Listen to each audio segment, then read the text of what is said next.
Lisie, jy moet ons goed by mekaar kry. Nee. Ek soek die ander stel van my tande, hoor. Jy weet, almal sê hulle kan braai, maar kan hulle regtig braai? Jy weet, of skuif hulle net die kosie so op die rooster rondom besig te lei, of verkleur hulle net die kos om ietsie te doen. Ander gebruik dit weer as 'n verskoning om daar buite in die rook te staan, as daar mense in die huis kuier wat nie lekker mense is nie, dan staan hulle nou daar buite en wierie maak of hulle braai. Ek het al een keer mense gesien wat vir ure om die vuur gestaan het sonder dat 'n enkele stuk kos aan daai rooster raak. Hy is soos 'n staatsamptenaar wat agter 'n lesenaar sit, eintlik maar net om selfies te neem vir 'n nuwe CV en verwysings. Op Saterdag 8 Junie kry jy nou die kans om jou staal wat braai betref te kom wys uit die EduCenter se braai kompetisie 2024. Hulle hou dit daar Frans de Tooi se gronde. Nou die braaier se kos, se tools, se metodiek, se liquid verversings, hulle opdiening, hulle aanbieding, hulle uniforms, hulle atmosfeer, hulle dansies,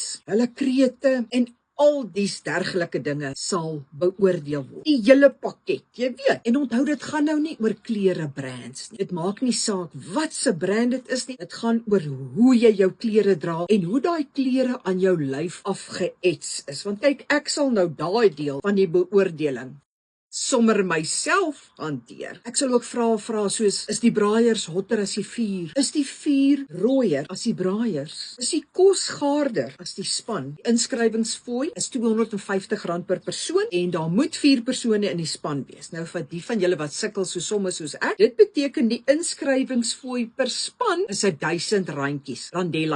Mans en dames, oues en jonges, eters en vreters, almal is welkom. Solank julle braai of dink julle kan braai, almal welkom. So skryf dadelik in, koop solank julle proviante aan, leer solank julle danspassies, oefen daai resepte, werk julle kreet uit. Is nie verpligtend nie, maar wie weet, daar kan dalk 'n ekstra bonuspuntjie wees vir 'n lekker kreet en 'n lekker dans. Pomp julle spiere en maak daai braaitange skerp. Dan sien ek julle Saterdag die 8de Junie 7 uur by daai braai kompetisie en ek bring ook 'n paar uitspattige pryse saam soos hierdie 1 in 100 tipe kookboek vir 'n persoon wenner span. Want jy weet hulle sê as hy lekker kan braai, kan hy seker ook lekker paai laai. Okay.